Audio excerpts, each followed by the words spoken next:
Everybody cool with got 3 belts. He got like 2 interim belts, and I don't know. He waited a long time. I can't knock him. Jaron Ennis was granted the IBF title after Terence Crawford was stripped of it. Terence responded to Ennis's call-out, prompting interest in a potential showdown. Kenny Porter, while initially skeptical about the feasibility of this fight, acknowledged Ennis as a formidable challenge for Crawford. Porter stated, "I believe Jaron Ennis would undeniably pose a significant challenge for him.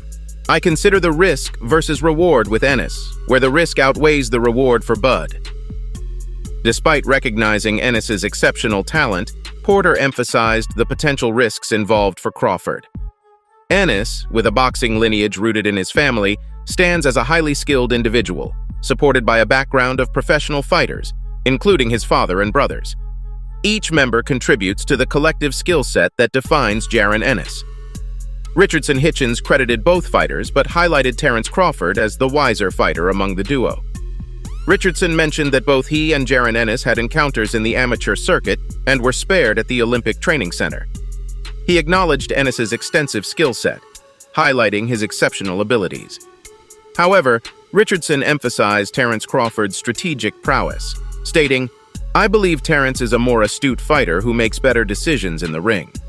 He described Ennis as a relentless competitor, especially when facing opponents of a lower caliber, showcasing his dominance in tournaments. Richardson reflected on specific instances where Ennis had to employ his strategic thinking. Citing fights against himself and Gary Russell Jr., he clarified that these were the only instances where he observed Ennis needing to utilize his tactical skills. Meanwhile, Regis Prograis expressed his belief that Jaron Ennis is one of the most avoided fighters in the sport.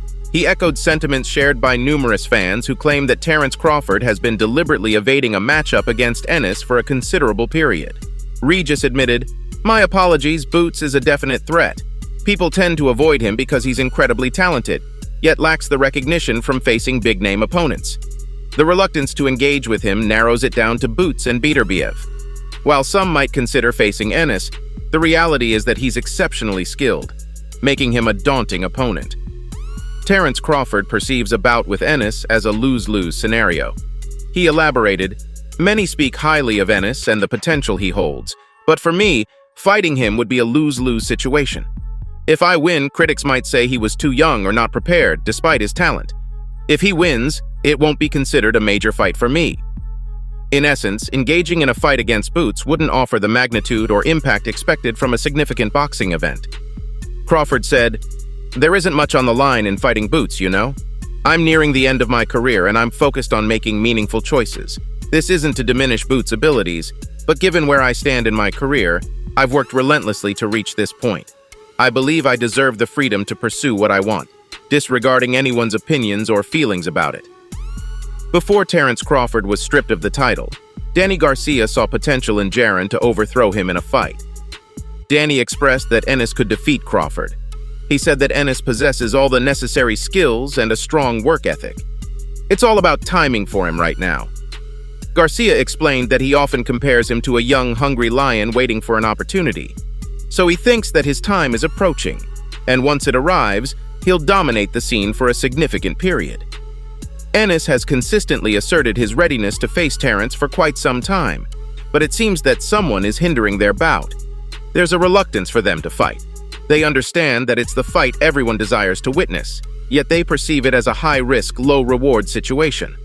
We know Ennis's true capabilities, but they haven't fully witnessed his potential. In his last fight, they saw a glimpse, but when Ennis faced a formidable opponent, he reached another level. He hasn't unleashed his full potential yet, but when faced with someone like Terence, it might bring out the best in him. You can't underestimate Terence. He's an exceptional fighter. It seems that other professionals are pleased about Terence losing his title, seeing it as an opportunity for Jaron to finally secure the fights he's been seeking. It's a blessing for him. He's worked hard for it. He hasn't had the chance to get the fights he desired, but eventually someone will have to face him at 147. Hopefully, it will lead to significant opportunities and earnings. Hopefully, he can secure a lucrative fight at 147. Do you think that some of those fighters who previously avoided him or chose different paths will now be compelled to face him? No, not unless there's a major change like moving up in weight. I'm specifically referring to the welterweight class. There has to be significant money on the table for someone to step into the ring with Boots. It has to be a substantial purse, you know what I'm saying? Greg Hackett appears to share the same perspective as many others. He wants to witness Jaron taking on some renowned names. He said, "You know, as they say in basketball, the ball doesn't lie. They'll put the belt where it rightfully belongs." Now, I'm saying this because someone has to face him. Everyone talks about wanting to be a champion. Here's the opportunity. He's put in the work, did what he had to do, and now it's time to see who will step up. This also adds an interesting dynamic because now he's got something to offer. Those who used to say he didn't have much to offer, now they have something to offer. Do you think he'll get the fights now that he has an IBF title, or will it mirror the situation that happened with Terence Crawford a couple of years back? Will a few people be pretending not to care about it? But in reality, fighters always want to challenge the one holding the crown. Since he holds one of the titles, opponents will have to face him. They can't avoid it or try to dodge it, claiming there isn't enough money or any other excuse, as they used to when he didn't hold any belts. Now they'll have to step up and fight him. Rob also appreciates this development and foresees it as a positive boost for the weight division. He said, "Congratulations to Team Menace and everyone involved. It's about time, you know? It was inevitable." Crawford wasn't going to fight Boots. He already stated it was a lose-lose situation in his mind. So, at the end of the day, acknowledge it and let Boots take over. Welcome to the new face of boxing at 147. Now he should be where he wants to be, getting the real fights he desires and everything he's been seeking. Let's see how things unfold now that he's in this position. Meanwhile, some fans are suggesting that he's just the email champ, implying that Terence Crawford shouldn't have been stripped and that Boots didn't earn the title but rather received it as a gift. Regarding this, Keith Thurman mentioned Boots as a potential opponent. He commented, "While everyone talks about Ennis, we hardly talk about Claressa Shields, who has received more attention than Boots. Do you want me to acknowledge him as the man? If that's the contract presented to me and I can't secure a title shot, I'll consider it. Look at his record. He's undefeated, climbing up, seeking a chance. I wanted a shot too, but they never gave it to me. I had to face this opponent and that one, living a similar path." As for Terence, he expressed readiness for bigger and better fights, but pointed out that it might involve Jaron now that he holds the title. He mentioned that it could happen as they are in the same weight class, but currently he is seeking larger opportunities, like facing Jermall Charlo. In essence, the potential matchup between Terence Crawford and Jaron Ennis has stirred significant interest within the boxing community. The contrasting opinions from experts, trainers, and fellow fighters reflect the complexity of this potential bout. While Ennis is hailed as a highly skilled and avoided contender, Crawford, with his strategic prowess, views the matchup as a lose-lose scenario.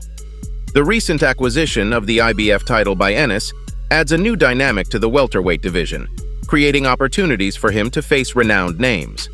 The reluctance from some fighters to engage with Ennis, citing the high-risk, low-reward nature of the matchup, raises questions about whether he will finally get the fights he desires with the newfound title.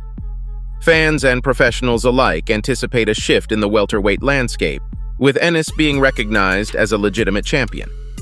The reactions to Terence Crawford losing his title vary, with some celebrating Ennis's ascent and others questioning the circumstances of the title change.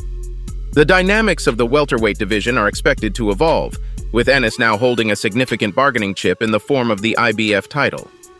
As the boxing world awaits the unfolding of events in the welterweight division, one thing is certain: Jaron Ennis has positioned himself as a formidable force, and the future promises exciting matchups and potential breakthroughs for the rising star.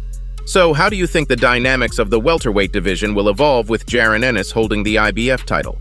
Do you agree with Kenny Porter's assessment of the risk versus reward in a potential Crawford versus Ennis matchup? And that's all from today's video. If you enjoyed it, remember to leave a like, subscribe, and ring that bell icon so you never miss our upcoming videos. And don't forget to share your thoughts in the comments section. Stay tuned, and we will catch you in the next video.